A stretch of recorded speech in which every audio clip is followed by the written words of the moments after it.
चौथी और ट्विंकल दोष पढ़ेंगे। आज हम अशुद्धता एंड तीसरा पार्ट जो है यानी वो पढ़ लेंगे, छोटा सा टॉपिक है। फिर इसके बाद नॉन स्टाइकियोमेट्रिक दोष पढ़ेंगे। ठीक है, तो पहले हम अशुद्धता दोष पढ़ते हैं। अशुद्धता मतलब उसमें डोपिंग की जाती है। क्या होता है, किसी शुद्ध क्रिस्टलीय यौगिक के अंदर किसी दूसरे पदार्थ को जो है मिला दिया जाता है और उसको पिघला कर उसके क्रिस्टल बनाए जाते हैं। उसको क्या कहते हैं, यहाँ पे अशुद्धता दोष। ठीक है, यानी इसमें क्या की जाती है, एक डोपिंग की जाती है। ठीक है, ये आपका हो जाएगा अशुद्धता दोष। तो इसमें क्या की जाती है, डोपिंग।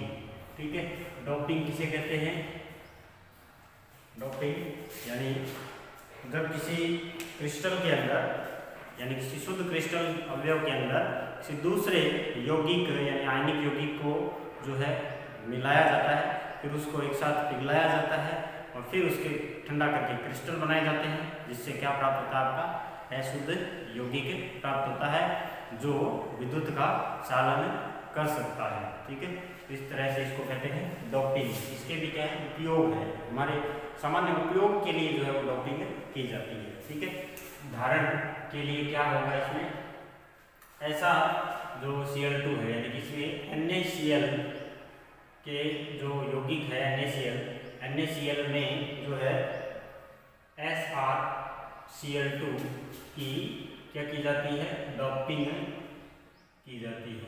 ठीक है, कि डोपिंग की जाती है। कैसे की जाती है, NaCl को क्या किया जाता है, NaCl और SrCl2 को मिलाकर दोनों को क्या किया जाता है, पिघलाया जाता है। क्या किया जाता है, पिघलाया जाता है। फिर उनके क्या किए जाते हैं, क्रिस्टल बनाए जाते हैं। क्या बनाए जाते हैं, क्रिस्टल बनाए जाते हैं। ठीक है,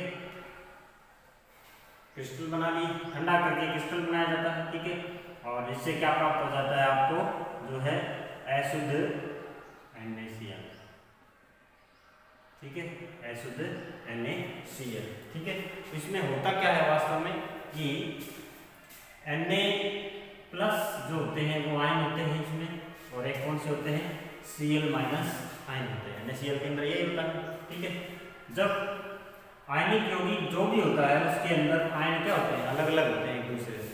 एक Na plus ion 6 Cl minus आयनों से घिरा रहता है, जबकि एक Cl माइनस 6 Na प्लस आयनों से घिरा रहता है। ठीक है, तो इस तरह से इसमें क्या होता है कि जो मान लीजिए हम इसको मान लें कि Na प्लस और Cl माइनस, इस तरह से Na प्लस Cl माइनस, ठीक है, Na plus Cl minus Na plus Cl minus, इस तरह से कोई क्रिस्टल बनाते जा रहे हैं। ठीक है, यानी ये एक यौगिक है, हम तो एक सामान्य सी संरचना बनाते जा रहे हैं।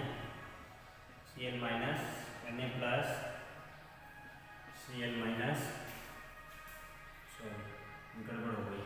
ठीक है, क्या हो गई, हमने एक जैसे लिख दिए सभी, क्या रख देंगे हम, सबको अलग अलग रखेंगे। यहाँ Cl माइनस तो यहाँ Na प्लस, यहाँ Cl माइनस तो यहाँ Na प्लस।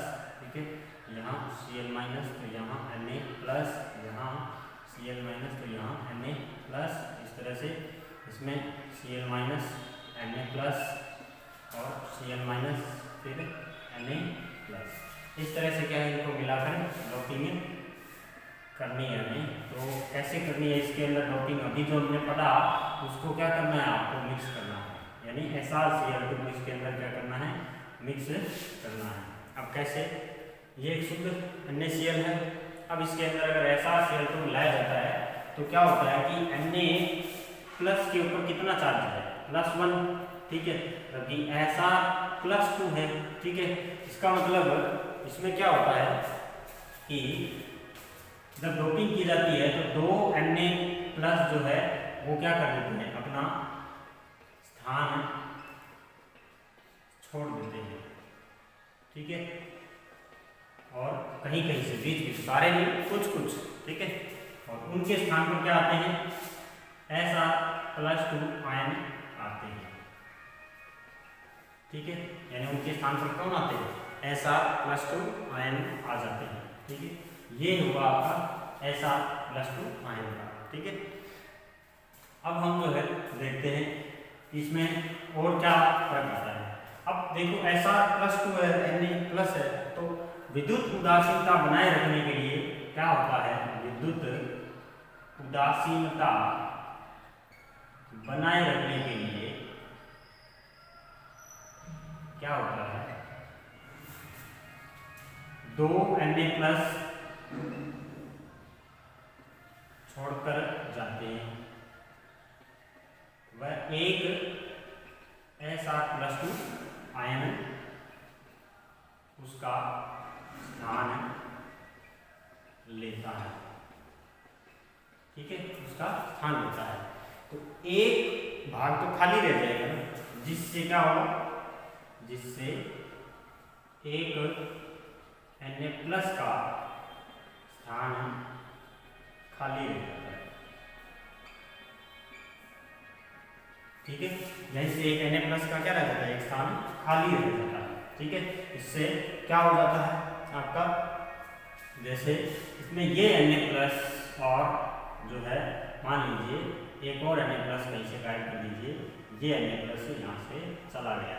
ठीक है, तो जब SR+2 आएगा तो मान लीजिए आपने यहाँ लिख दिया SR+2।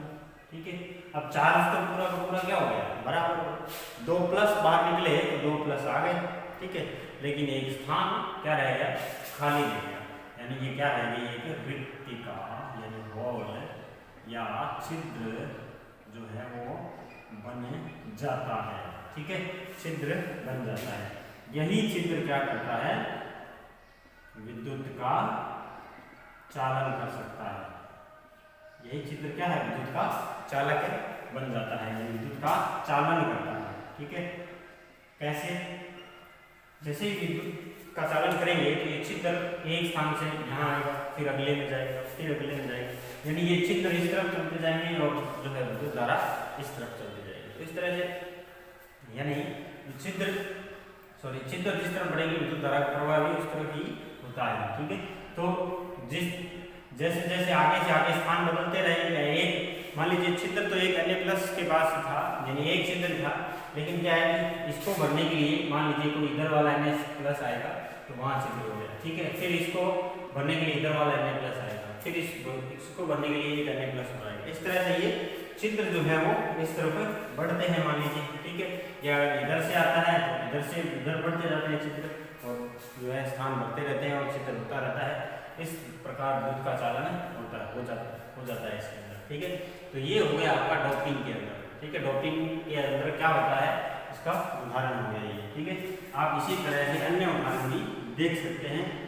अन्य उदाहरण आपके क्या है कि जो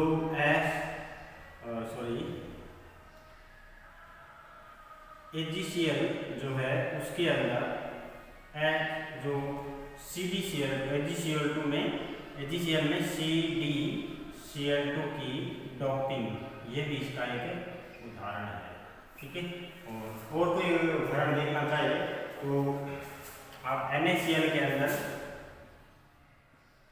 किसकी डोपिंग करा सकते हो, CaCl2 कैल्शियम क्लोराइड की डोपिंग, ये भी इसके क्या है, उदाहरण है, अन्य उदाहरण इनको भी कह सकते हैं। तो आपके प्रश्न कैसे आता है, अशुद्धता दोष को समझाइए। तो आपको एग्जाम्पल याद रखना है, कौन सा, NaCl और जो है SrCl2 की डोपिंग। ठीक है, या फिर AgCl और CdCl2 की डोपिंग, NaCl में CaCl2 की डोपिंग। ठीक है, किस तरह से किया जाता है ये आप समझ ही चुके हो कि पहले उनको क्या किया जाता है, पिघलाया जाता है और फिर उनकी क्या बना जाते हैं, क्रिस्टल बनाए जाते हैं, जिससे क्या है अशुद्ध NaCl प्राप्त हो जाता है। अब इसमें होता क्या है, ये प्रक्रम होता है कि 2 Na+ अपना स्थान छोड़ जाते हैं, क्योंकि विद्युत उदासीनता बनाए रखना होता है इसको। इसके लिए SR+2 एक का तो स्थान ऑक्यूपाई कर लेता है, लेकिन एक क्या रह जाता है, खाली रह जाता है। ठीक है, इसलिए जो है ये प्रक्रिया देख रहे हैं, इससे होल बन जाता है। ये होल ही विद्युत का क्या करता है, चालन करता है। अब आगे हम पढ़ते हैं नॉन स्टाइकियोमेट्री दोष।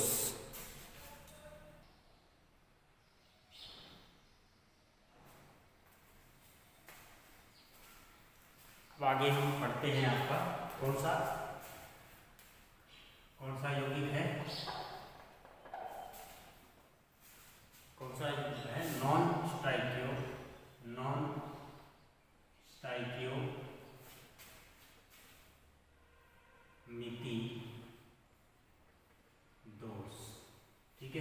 नॉन स्टाइकियोमेट्रिक दोष। क्या होता है नॉन स्टाइकियोमेट्रिक दोष? इसके अंदर हम देखते हैं कि जो है नॉन स्टाइकियोमेट्रिक दोष है आपका, ये किस प्रकार से डिफाइन होता है नॉन स्टाइकियोमेट्रिक दोष में।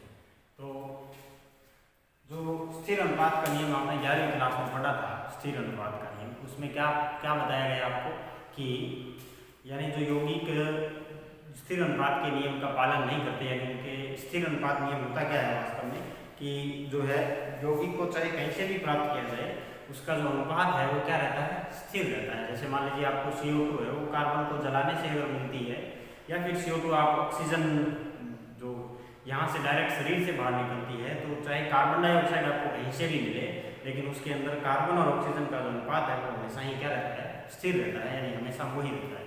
तो ये है स्थिर अनुपात का नियम।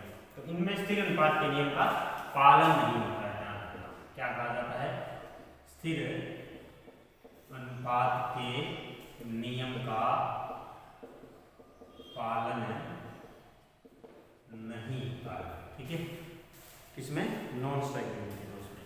तो इसमें क्या होता है कि जिस तरह का जो अणुसूत्र होता है, जिस तरह से अणुसूत्र होता है, उसके अनुसार जो है यौगिक में जो है वो तत्व नहीं होते हैं। ठीक है, इस प्रकार से उनको उन यौगिकों को क्या कहते हैं, नॉन स्टाइकियोमेट्रिक यौगिक कहते हैं, जिनके अंदर अणुसूत्र जो है उसकी पालना नहीं होती है। ठीक है, यानी जिसमें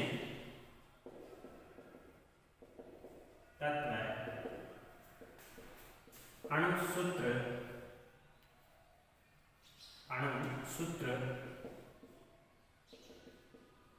के अनुपात द्वारा प्रदर्शित, यानी अणुसूत्र के अनुपात द्वारा प्रदर्शित, या अणुसूत्र में ऐसे लिख सकते हैं, अणुसूत्र में प्रदर्शित अनुपात का पालन नहीं होता है। ठीक है, सीधी सी बात है। ठीक है, क्या कहा कि जिसमें तत्व के अणुसूत्र में प्रदर्शित अनुपात का पालन नहीं होता है, ठीक है, वो यौगिक क्या कहलाते हैं, नॉन स्टाइकियोमेट्रिक यौगिक कहलाते हैं। अब इनमें दोष कैसे उत्पन्न होता है? ठीक है, इस तरह के जो दोष है या इस तरह के यौगिकों का एक और नाम दिया जाता है, इन्हें बर्थोलाइड यौगिक भी कहा जाता है। एक और नाम दिया जाता है बर्थोलाइड यौगिक।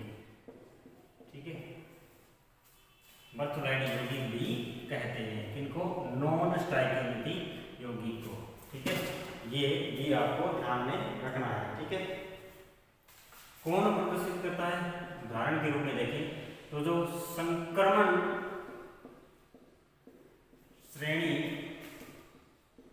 के धातु जो होते हैं, संक्रमण श्रेणी के धातु के यौगिकों में पाया जाता है।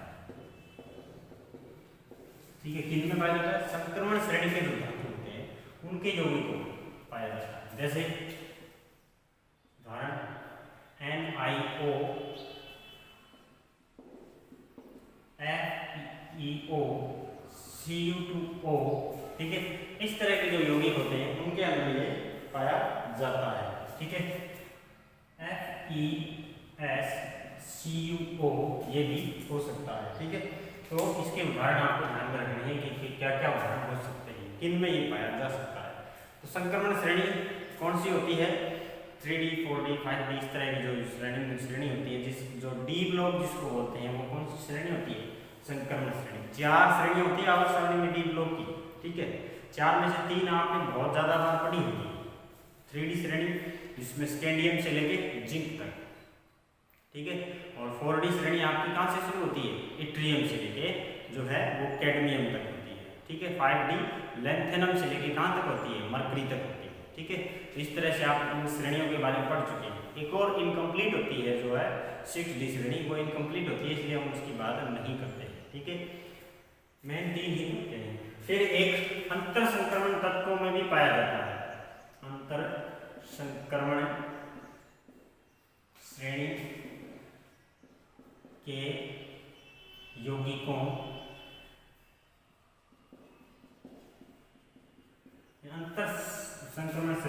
धातु जो होती है, धातुओं के यौगिकों में, ठीक है, यौगिकों में भी क्या पाया जाता है, ये नॉन स्ट्राइकेबिलिटी उनमें प्रदर्शित होती है। अब इसका कारण क्या है कि यही क्यों प्रदर्शित करते हैं, ठीक है, मेन इंपॉर्टेंट बात क्या है, कारण क्यों है, ऐसा क्यों है, क्योंकि संक्रमण व अंतर संक्रमण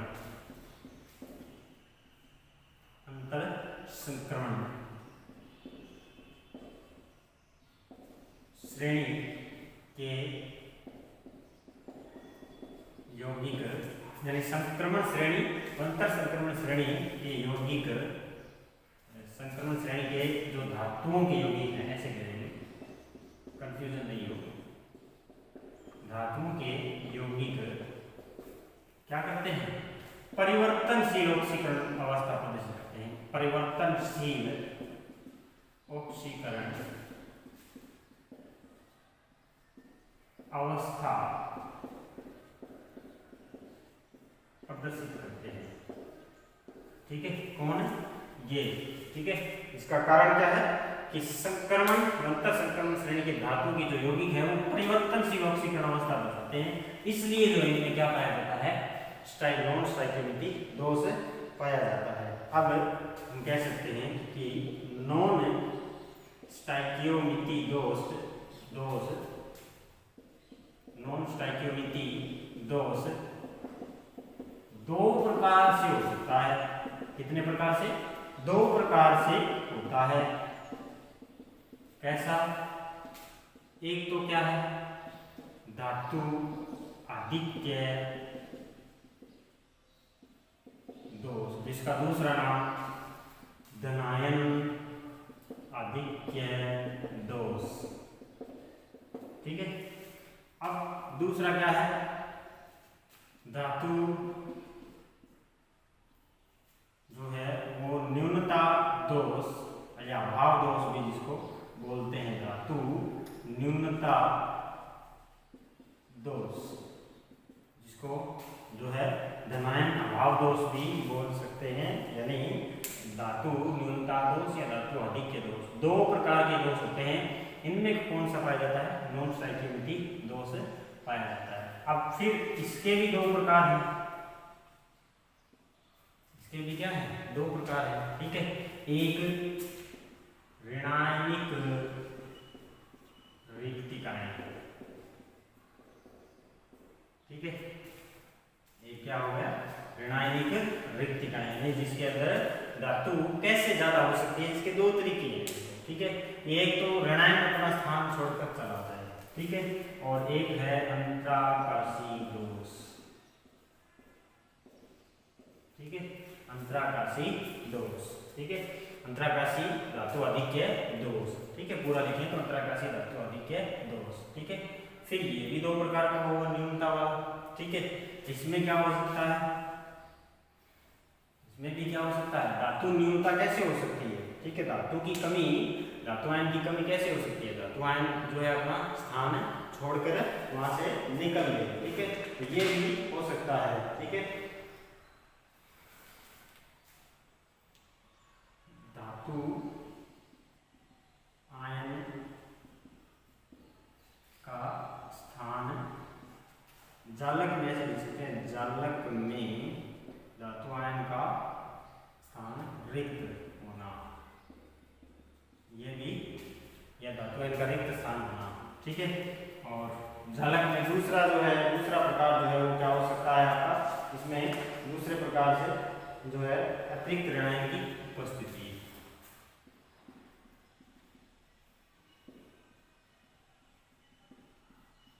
की अंतराकाश में उपस्थिति,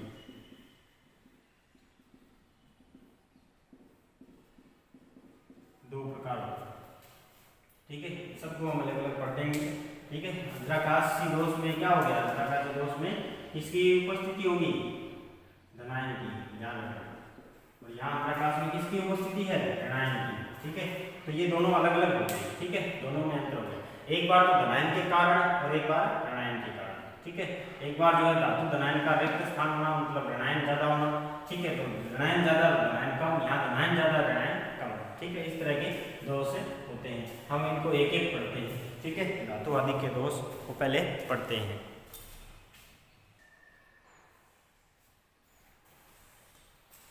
अब हम जो पढ़ते हैं क्या, ऋणायनिक रिक्तिक, यानी धातु धनायन है धातु आदिक्य दोष। इसमें क्या आपको बताया गया है, आप हमने अभी बात की कि धातु या धनायन का आधिक्य होता है, इसमें कैसे होता है, ठीक है। कि ये दो प्रकार से हो सकता है, ठीक है। अभी हमने पढ़ा था दो प्रकार से। पहला क्या है, ऋणायनिक रिक्तिकाएं, ठीक है। यानी धातु का आधिक्य दो प्रकार से हो सकता है। पहला है ऋणायनिक रिक्तिकाएं, ठीक है, ये पढ़ना है, ठीक है, एक पॉइंट। तो इसमें ऋणायनिक रिक्तिकाओं में किस तरह से ऋणायनिक रिक्तिकाएं जो है इसमें पाई जाती है, क्या होता है इसके अंदर जो है, इस दोष के अंदर जो है वो इस दोष में जो ऋणायन है, ऋणायन वो क्या होते हैं, ऋणायन अपना स्थान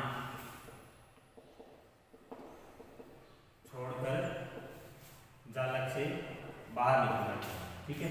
अपना स्थान छोड़कर जालक से बाहर निकल जाते हैं, ठीक है। इसमें ऋणायन जो है वो अपना स्थान छोड़कर जालक से क्या हो जाते हैं, बाहर निकल जाते हैं, जिससे क्या उत्पन्न होता है, एक रिक्तिका, जिससे क्या उत्पन्न होती है, रिक्तिका उत्पन्न होती है, ठीक है। परंतु क्या होता है, विद्युतीय उदासीनता बनाए रखने के लिए क्या करता है, बनाए रखने के लिए, यानी विद्युतीय उदासीनता बनाए रखने के लिए यह बनाए रखने के लिए ऋणायन अपना अपना इलेक्ट्रॉन वहां छोड़कर चला जाता है, ठीक है। अब वहां क्या होगा, मुक्त इलेक्ट्रॉन हो गया, इसलिए क्या होगा, यह मुक्त इलेक्ट्रॉन क्या करता है, विद्युत का चालन, ठीक है। क्या हुआ कि एक क्रिस्टल जालक था, उसमें से एक ऋणायन बाहर निकल गया, ऋणायन बाहर निकलकर जो है अपना इलेक्ट्रॉन वहां छोड़ गया, भाई वो तो जा रहा है लेकिन अपना इलेक्ट्रॉन छोड़ गया। तो इससे क्या हुआ कि विद्युतीय उदासीनता जो पॉजिटिव नेगेटिव चार्ज का जो आवेश संतुलन है वो क्या रहेगा, बना रहेगा, ठीक है, ये तो बना रहेगा। लेकिन कमी किसकी होगी, ऋणायन की होगी। तो ऋणायन की कमी हो गई, इसलिए धनायन का क्या होगा, आधिक्य। तो धनायन का क्या हो जाता है, आधिक्य। ये इस दोष के अंदर मूल बातें हैं, ठीक है। और ऋणायन की क्या हो जाएगी, कमी। अब इसमें मेन बात क्या है, क्या होता है, ठीक है। तो इसमें जो है वो NaCl की वाष्प, NaCl की अभिक्रिया उदाहरण है, ठीक है। एक उदाहरण लेते हैं, NaCl की अभिक्रिया सोडियम की वाष्प से करवाते हैं, वाष्प से करवाते हैं, ठीक है। सोडियम की वाष्प से क्रिया करवाई जाती है।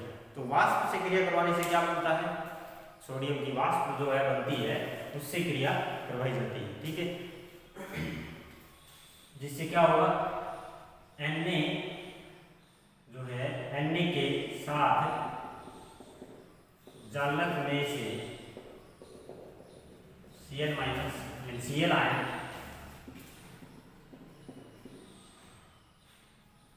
इलेक्ट्रॉन छोड़कर निकल जाता है, ठीक है। और आयन सतह पर आकर क्या कर लेता है, सतह पर आकर इससे क्रिया कर लेता है सोडियम परमाणु, ठीक है। ये प्रक्रिया होती है, कैसे, जैसे मान लीजिए ये एक जालक बना, इस तरह से एक जालक बना देते हैं, में क्या प्रक्रिया होती है वो देखिए। ठीक है, मान लीजिए इसमें Na+ था, Cl- था, Na+ था, Cl-, ठीक है, Cl- Na+, Cl- Na+, ठीक है, फिर Na+, Cl-, Na+, Cl-, ठीक है, कुछ इस तरह का इसमें क्या था, यौगिक पाया जाता है। ठीक है, Na+, Cl-, Cl-, Na+, Na+, Cl-, Na+, ठीक है। अब ये एक जालक बन गया आपका। ठीक है, इसमें सोडियम और क्लोरीन के परमाणु हैं। ठीक है, अब इसकी क्रिया किससे करवाई आपने, एक वाष्प से करवाई। ठीक है, सोडियम की परमाणु की वाष्प से क्रिया करवाई। ठीक है, तो जिससे क्या होगा कि यहाँ से एक Cl-, मान लीजिए ये Cl- यहाँ से निकल कर अपना इलेक्ट्रॉन छोड़कर बाहर आ गया। ठीक है, Cl के रूप में आ गया, बाहर क्या है, सोडियम। ठीक है, इन दोनों के अंदर क्या बनते हैं, पहले आयन बनते हैं, Cl- और Na+, फिर क्या होता है, NaCl बन जाता है। ये सरफेस के ऊपर हो रहा है। ठीक है, तो यहाँ से तो Cl चला गया, इससे क्या होगा, सोडियम ज़्यादा हो गया, क्लोरीन कम हो गए, तो धनायन का क्या हो गया, आधिक्य हो गया, धातु का क्या हो गया, आधिक्य हो गया। इसलिए हम दोष को क्या कह रहे हैं, धातु आधिक्य दोष। ठीक है, तो ये तरीका हो गया धातु आधिक्य दोष प्राप्त करने का। अब ऋणायन की क्या हो गई, इसमें कमी, और ऋणायन क्या हो गई, विक्तिकाएं। अब ये मुक्त इलेक्ट्रॉन जो है विद्युत का चालन करने लगता है। ठीक है, अब इसमें और भी आगे इसमें पढ़ने वाली चीजें इंपॉर्टेंट अन्य उदाहरण देख लेते हैं पहले तो, अन्य उदाहरण। ठीक है, इसी तरह से उदाहरण होते हैं। क्या होता है, KCl की वाष्प की अभिक्रिया, KCl की अभिक्रिया, ठीक है, KCl की अभिक्रिया किससे करवाई जाती है, पोटेशियम की वाष्प से। ठीक है, तो किस रंग का जो है वो क्रिस्टल प्राप्त होता है। ये जो प्रक्रिया होती है इससे, यानी जो सोडियम की वाष्प से क्रिया करवाई जाती है, तो किस प्रकार का क्रिस्टल प्राप्त होता है, पीले रंग का NaCl जाल क्रिस्टल प्राप्त होता है। ठीक है, किस रंग का, पीले रंग का। जब KCl की अभिक्रिया पोटेशियम वाष्प से करवाई जाती है, सेम यही प्रक्रिया होती है। एक Cl- वहाँ Cl बाहर निकलता है, इलेक्ट्रॉन छोड़ता है और जो है वो क्रिया करता है, वापस बाहर KCl बनता है, तो उसकी वजह से बैंगनी रंग का क्रिस्टल प्राप्त होता है। इस रंग का, बैंगनी रंग का, ठीक, पर्पल कलर का जो है वो क्रिस्टल प्राप्त होता है। एक और उदाहरण देखिए। ठीक है, LiCl की वाष्प से, ठीक है, वाष्प से, तो किस रंग का क्रिस्टल प्राप्त होगा, जो है वो गुलाबी रंग का। ठीक है, किस रंग का, गुलाबी रंग का। ठीक है, तो ये इसके उदाहरण हुए। अब ये रंग क्यों उत्पन्न होते हैं, रंग, ठीक है, रंग क्यों उत्पन्न होते हैं, क्योंकि जो मुक्त इलेक्ट्रॉन है उसके कारण, मुक्त इलेक्ट्रॉन के कारण जो है वो रंग उत्पन्न होता है। अब ये ऐसा मुक्त इलेक्ट्रॉन के साथ ऐसा क्या होता है कि इसकी वजह से रंग उत्पन्न होता है। ठीक है, मुक्त इलेक्ट्रॉन के साथ क्यों, क्योंकि जो मुक्त इलेक्ट्रॉन है वो क्या करता है आपका, कि जैसे ही किसी इसको उच्च यानी प्रकाश मिलता है, यानी कोई फोटोन मिलता है इसको, तो ये उच्च ऊर्जा स्तर में चला जाता है। ठीक है, यानी मुक्त इलेक्ट्रॉन जो है वो क्या करता है, ऊर्जा पाकर कहाँ चला जाता है, उच्च ऊर्जा स्तर में। ठीक है, जिससे क्या प्राप्त होता है, जिससे इस क्रिस्टल के अंदर जो है वो रंग प्राप्त होता है। तो उच्च ऊर्जा स्तर में जाएगा, यानी उच्च ऊर्जा स्तर में अवशोषण करके उच्च ऊर्जा स्तर में जाएगा, तो जिससे क्या होगा कि ये जो है वो एक निश्चित तरंग दे दिएगा, क्या करेगा, अवशोषण करेगा। ठीक है, यानी एक निश्चित तरंग दे दिएगा, क्या करता है, अवशोषण करता है। इसी कारण जो है ये क्या हो जाता है, एक मुक्त इलेक्ट्रॉन जो है वो रंग का जो है उत्पन्न करता है, रंग उत्पन्न करता है। क्या हुआ कि कि पोटेशियम की वाष्प वाले बैंगनी रंग होता है। ये बैंगनी रंग के प्रकाश का क्या करता है, जो है उसके पूरक प्रकाश का क्या करता है, अवशोषण करता है, और इससे हमें जो है वो वापिस जब इलेक्ट्रॉन आता है तब हमें क्या दिखाई देता है, रंग करता है, उत्पन्न होता है। ठीक है, जिससे जो है वो आप इसमें इलेक्ट्रॉनों के कारण जो है आप क्या देख पा रहे हो, इलेक्ट्रॉनों के कारण रंग उत्पन्न हो रहा है। अब रंग के लिए एक समरूप काफी लिया जाता है। ठीक है, इन जो केंद्र हैं इनको कहते हैं एफ केंद्र।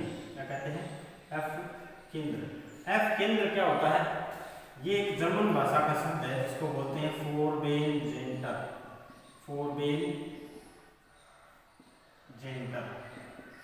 अब फोरबेनजेंटर जो है वो क्या है, जर्मन भाषा का शब्द है। अब इस जर्मन भाषा शब्द का मतलब क्या होता है, रंग केंद्र। फोरबेनजेंटर का मतलब क्या होता है, रंग केंद्र, ध्यान रखना। तो एफ केंद्र जिसको बोलते हैं, यानी जिस मुक्त इलेक्ट्रॉन जहां पर बनता है उसको हम क्या बोलते हैं, एफ केंद्र। यही एफ केंद्र किसके लिए जो है उपयोगी है, यानी यही एफ केंद्र जो है आपका इसके रंग जो आने के लिए क्या है, रिस्पॉन्सिबल है। इसके रंग जो है किसकी वजह से आता है, एफ केंद्र की वजह से आता है। एफ केंद्र में कौन होता है, मुक्त इलेक्ट्रॉन। मुक्त इलेक्ट्रॉन क्या करता है, जो है उच्च ऊर्जा का अवशोषण करता है, और जिससे वापिस जब उत्सर्जन होता है जिससे क्या उत्पन्न होता है, एक रंग उत्पन्न होता है। ठीक है, तो आप कह सकते हो कि इस मुक्त इलेक्ट्रॉन के कारण जो है वो NaCl क्या होता है, पीले रंग का प्राप्त होता है, क्योंकि मुक्त इलेक्ट्रॉन क्या करता है, ऊर्जा ग्रहण करता है। ठीक है, ये आपका कौन हो गया, रासायनिक रिक्तिकाएं, इंपॉर्टेंट है। ठीक है, बहुत इंपॉर्टेंट है, प्रश्न जरूर आता है।